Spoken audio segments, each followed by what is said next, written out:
Bom dia, oitavo ano, bem-vindos a mais uma aula de História. Na aula de História de hoje, como é nossa semana de revisão, eu resolvi fazer algumas correções aqui com vocês em vídeo.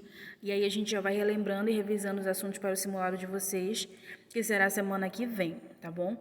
Então essa daqui é a primeira atividade que eu enviei para vocês, ainda naquela semana que a gente estava utilizando o WhatsApp para enviar as coisas, porque a plataforma estava com um probleminha. Então eu enviei isso daqui para vocês por lá. Inclusive, logo nos primeiros dias, poucos alunos fizeram, tá? Mas isso daqui é uma atividade que fala sobre a primeira parte do assunto. Lembrando que o assunto para a prova de vocês será Revolução Americana, que é o assunto de independência dos Estados Unidos, tá? E aqui tem o iniciozinho do assunto, certo? Então, eu vou corrigir com vocês, conversar com vocês sobre todas as questões, ou pelo menos algumas, tá bom? Então, na primeira pergunta eu coloquei assim, ó. Qual país colonizou as 13 colônias americanas? Isso daí é facílima, né? Você já sabe que foram os ingleses que colonizaram os Estados Unidos, certo? Quem colonizou as 13 colônias americanas foram os Estados Unidos. Alguns alunos me perguntam, tia, por que se chama 13 colônias americanas? Porque logo no início dos Estados Unidos, os ingleses repartiram o território que eles encontraram em 13 partes, 13 colônias, como se fossem 13 províncias ou 13 estados, certo? E outra, os Estados Unidos têm um tamanho enorme hoje, mas logo que os ingleses colonizaram aquele local, eles não colonizaram todo o território dos Estados Unidos, colonizaram só o litoral, tá? Só aquela parte do território que era mais próxima do oceano. Então, só depois da independência foi que os Estados Unidos ganhou o tamanho que tem hoje. Isso é uma curiosidade importante. Segunda questão. Todas as alternativas abaixo trazem características da região sul, com exceção da alternativa. Então, vamos lá ver. Região sul é aquela região em que os produtos eles são produzidos para exportação, em que só é uma coisa plantada, só monocultura, em que tem trabalho escravo e tudo mais, tá? Então, grandes territórios nessa região, sim, é uma característica do sul. Então, não marca essa. Monocultura, sim, é uma característica do sul. Mão de obra escrava, sim, é uma característica do sul. Produção para o comércio local, não. A produção era para exportar, era para o comércio exterior. Então, essa daqui que deveria ser marcada. Produção para o comércio local é a única alternativa que não tem uma característica da região sul. Essa característica, inclusive, é da região norte, tá? Terceira, qual alternativa melhor descreve as regiões norte e centro? Tá? Norte e centro têm características parecidas, então a gente sempre põe elas juntas, bora ver. É uma região caracterizada pela vinda de puritanos que vieram fazer latifúndios de algodão. Aí essa questão é boa, por quê? A região norte e centro, ela é, de fato, caracterizada pela vinda de puritanos, porém esses puritanos não vieram fazer latifúndios de algodão. Então, a última parte está errada, certo? Segunda, região caracterizada pela presença de mão de obra escrava em grande quantidade. Não. Não tinha muita mão de obra, até porque cada família produzia para si, eram produções pequenas, tá? Terceira característica, terceira alternativa, região caracterizada pela policultura e pela produção familiar. É essa a alternativa, essa é a característica do norte. Policultura, ou seja, vários tipos de produtos e produção familiar. Sim, cada família produzia para si. Região de clima quente com forte presença de plantations. Isso é todas as outras, essa aqui, ó, região de clima quente, forte presença de plantation, é uma característica do sul, tá? Então, nessa daí é a letra C.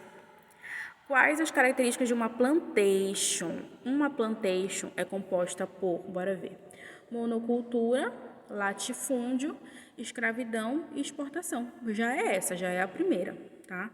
É sempre monocultura, latifúndio é um grande território, escravidão tem que ter gente para trabalhar porque é um território enorme, e exportação, que é para mandar para fora.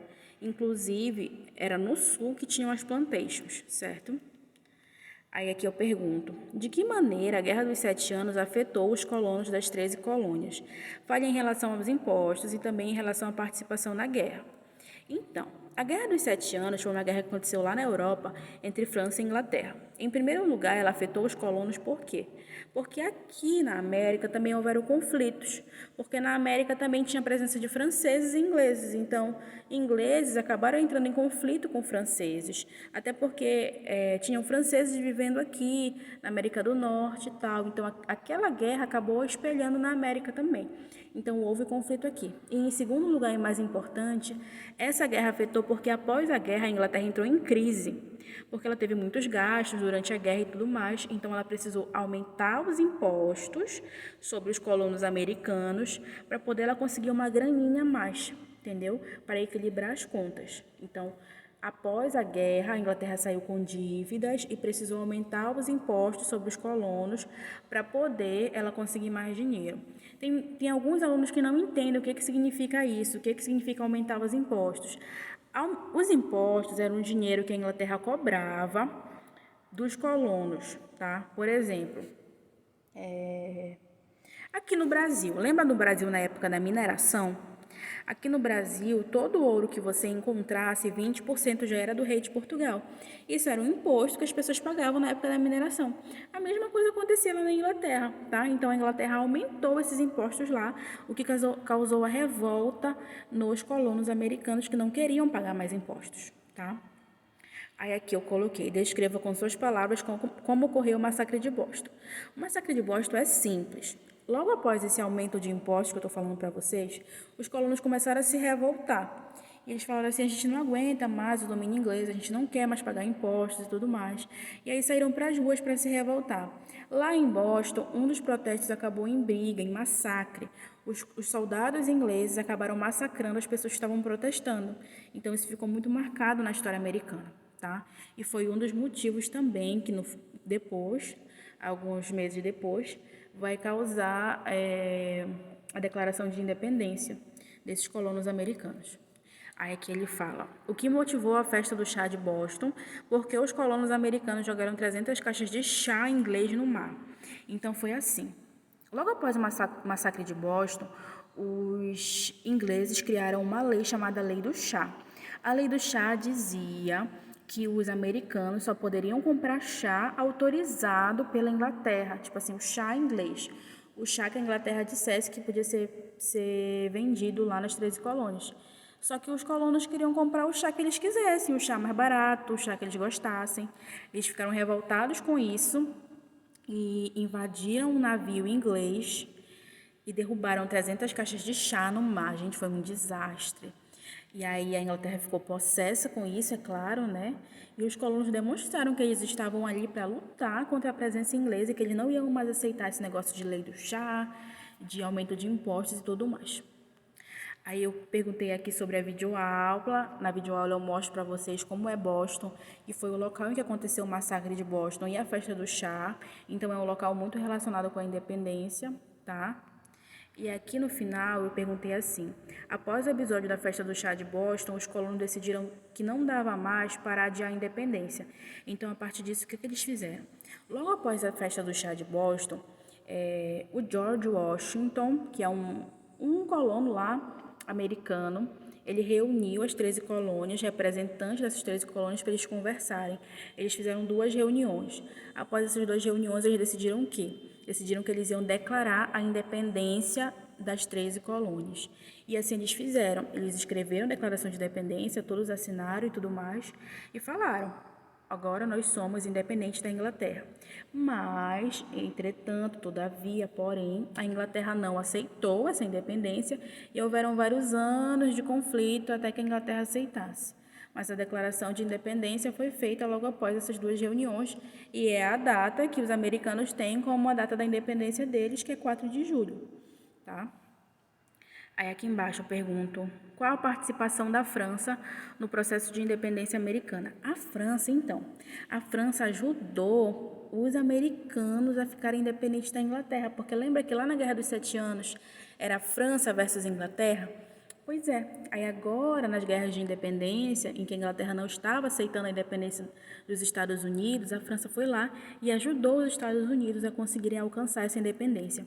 Após as guerras de independência, A Inglaterra reconheceu, né, a independência dos Estados Unidos assinando um documento chamado Tratado de Paris, tá? O Tratado de Paris, então, é o documento que reconhece que os americanos são independentes. E logo após isso veio a organização dos Estados Unidos, né? O George Washington foi o primeiro presidente, aí fizeram a Constituição, que inclusive esta Constituição dessa época é a única Constituição da história dos Estados Unidos. Eles só tiveram uma Constituição até agora. Tati, o que tem isso? O que tem é que o nosso país, por exemplo, o Brasil, ele já teve 7 Constituições. As Constituições mudaram desde a primeira até hoje em dia, ok? Então, a nossa aula já está ficando longa, já deu 10 minutos, mas já deu para dar uma boa base, né, do que era para responder aqui e um pouquinho da história dos Estados Unidos, tá? Nós começamos desde a colonização até o momento em que os Estados Unidos se tornam independentes. No outro capítulo, mais para frente, nós vamos ver o que aconteceu com os Estados Unidos após essa independência, certo? Um beijo e até a próxima.